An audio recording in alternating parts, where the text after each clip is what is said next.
Blog, il podcast di Galardi Group sul mondo della logistica, spedizioni e temi di attualità. Prima di iniziare ci piacerebbe ringraziare tutti i nostri ascoltatori per la costante attenzione.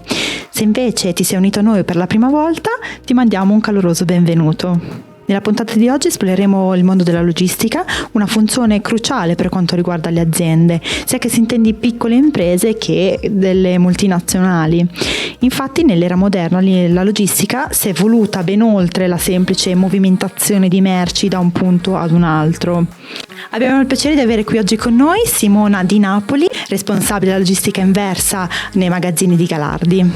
Benvenuta Simona. Grazie, buongiorno a tutti. Buongiorno a te. Tutto bene? Sì, bene, grazie. Ok, allora possiamo incominciare. Certo. Negli ultimi anni si parla sempre più frequentemente di logistica, bisogna però dire che in realtà all'interno di questo grande mondo ci sono tantissime microcategorie, come ad esempio la logistica di approvvigionamento, di distribuzione, di produzione e tantissime altre. Noi oggi con Simona vorremmo approfondire la reverse logistics. Simona, puoi spiegare ai nostri ascoltatori che cosa si intende con logistica inversa? Certo. Allora, la reverse logistics o logistica inversa, logistica di ritorno, è la valutazione e catalogazione del prodotto invenduto o reso per difetti vari. Questi prodotti, dopo essere stati immessi sul mercato a seguito di accordi con il fornitore, hanno diritto al reso per le merci invendute.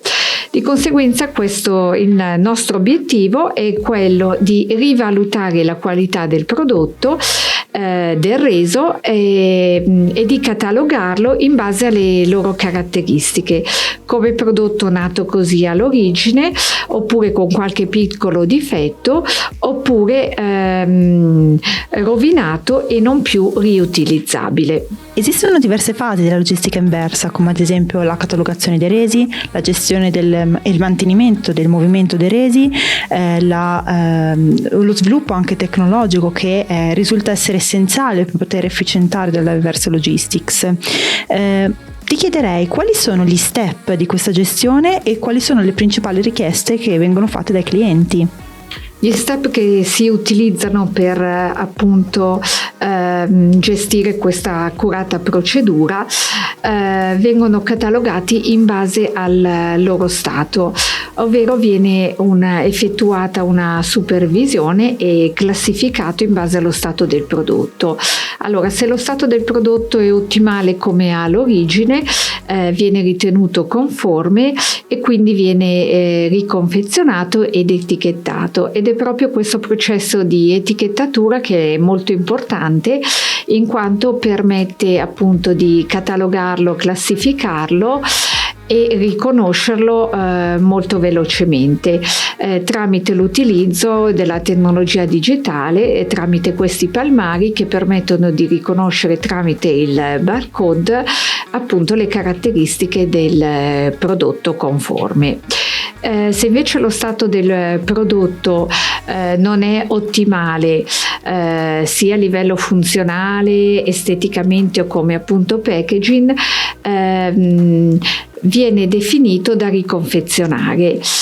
E poi sempre tramite delle linee guida che vengono concordate con il cliente anticipatamente, viene poi canalizzato ad esempio tramite outlet. Se invece lo stato del prodotto viene ritenuto non più idoneo, sia sempre a livello funzionale, estetico, di packaging, il prodotto sarà smaltito in base alle normative più idonee. Dunque molto importante questo processo è la personalizzazione in base a delle linee guida che vengono appunto date dal cliente anticipatamente. Dunque Galardi gestisce il reso in base proprio ai dettami del cliente che fa ritornare in azienda il reso. La tecnologia digitale, come abbiamo detto, è molto importante in questo processo di gestione di resi, in quanto quanto permette una rapidità, un'accuratezza nella gestione stessa di questi prodotti. Precedentemente veniva utilizzato un metodo manuale e cartaceo, invece adesso con l'utilizzo dell'informatica si ha una rapidità, un'accuratezza e un modo migliore di catalogare la gestione dei resi, però sempre correlata con la supervisione degli operatori che devono appunto definire la classificazione e gli step dei resi stessi. Secondo varie indagini condotte dalla eMark Group o dalla Data Bridge Market Research, il giro d'affari della logistica inversa a livello globale ha raggiunto i 613 miliardi di dollari nel 2022, con tra l'altro una prospettiva di crescita per i prossimi 5 anni di circa il 40%. Sicuramente fattori trainanti sono la politica dei resi gratuiti, lo sviluppo e l'incremento dell'e-commerce e quindi delle vendite online, ma anche la grande distribuzione e non solo. Sicuramente ha aiutato anche tutto un aspetto di sensibilizzazione a livello di sostenibilità ambientale e quindi la cosiddetta ecoefficienza. Quali sfide imporrà secondo te questa crescita così rapida della reverse logistics a livello di mercato? Da parte delle aziende i vantaggi sono molteplici. In primis l'immagine aziendale avrà una maggiore rilevanza, poi attraverso nuove soluzioni per la merce riutilizzata si recupera in valore economico e la logistica inversa crea un'organizzazione, un riordino di prodotti evitando lo stoccaggio di merce obsoleta e conferisce un nuovo valore dunque al prodotto e si evita lo sfruttamento di nuove risorse e quindi anche la possibilità di immetterlo nuovamente sul mercato, e favorisce anche una tutela ambientale con processi di riutilizzo e riciclaggio. Poi si è riscontrato nel periodo della pandemia che sempre un numero maggiore di persone hanno avuto fiducia nell'acquisto di prodotti tramite piattaforme online di quasi tutti i brand. Questo ha comportato un notevole sviluppo nella vendita online di larga scala su tutto il territorio nazionale, e questo incremento ha avuto un esito positivo in quanto eravamo come nazione il fanalino di coda rispetto alle altre nazioni europee. L'incremento delle vendite ha chiaramente fatto sì che si incrementasse anche la movimentazione inversa e quindi un numero importante di merci rese a livello delle piattaforme logistiche.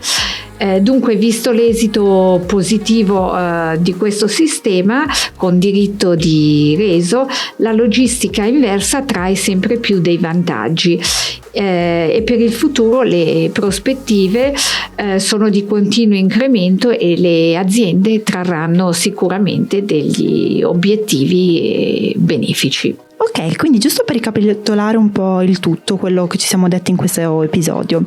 Allora, la reverse logistics è una parte della logistica che si occupa della gestione dei resi. Quindi i resi arrivano nel magazzino, gli operatori hanno il compito di suddividere questi resi in una delle tre, macro categorie. Ovviamente queste decisioni vengono scelte e decretate col cliente, il quale avrà quindi dato delle linee guida agli operatori. Gli operatori quindi saranno in grado di definire se quel prodotto che è tornato come reso è idoneo, quindi non ha difetti, oppure se invece presenta dei piccoli difetti saprà come procedere. Stessa cosa vale se invece il prodotto che arriva è rotto, è danneggiato, quindi non è più funzionante e non è più utilizzabile e quindi verrà smaltito. La reverse logistics quindi si occupa di tutta questa gestione ed è molto importante quindi l'aspetto di anche organizzazione. Rispetto al passato è diventato molto importante anche l'utilizzo della tecnologia con la quale si riesce a gestire meglio tutti questi processi e avere quindi una sorta di rapidità e di innovazione che può può permettere quindi questa gestione. Ovviamente si è visto tramite dei dati e delle ricerche di mercato che la reverse logistics, quindi la logistica inversa, ha avuto uno sviluppo notevole in questi anni, soprattutto dovuto alla pandemia e soprattutto anche nel nostro paese, e si è visto che anche in futuro questi dati saranno in continua crescita, proprio dovuto al fatto dall'incremento dell'online, ma anche da una sempre più sofisticata gestione dei resi. Grazie per essere stati con noi e soprattutto un grazie speciale va alla nostra esperta, la nostra ospite, per aver dedicato insomma il suo tempo qui oggi con noi e per aver condiviso le sue conoscenze. Grazie ancora. Grazie, arrivederci. Arrivederci. Per essere aggiornati su tutte le novità di Galardi Group vi invitiamo a seguirci su tutte le nostre pagine social: Instagram, Facebook, LinkedIn, YouTube, Spotify e anche il nostro sito www.galardi-group.com. We provide guidance in the extensive field of logistics.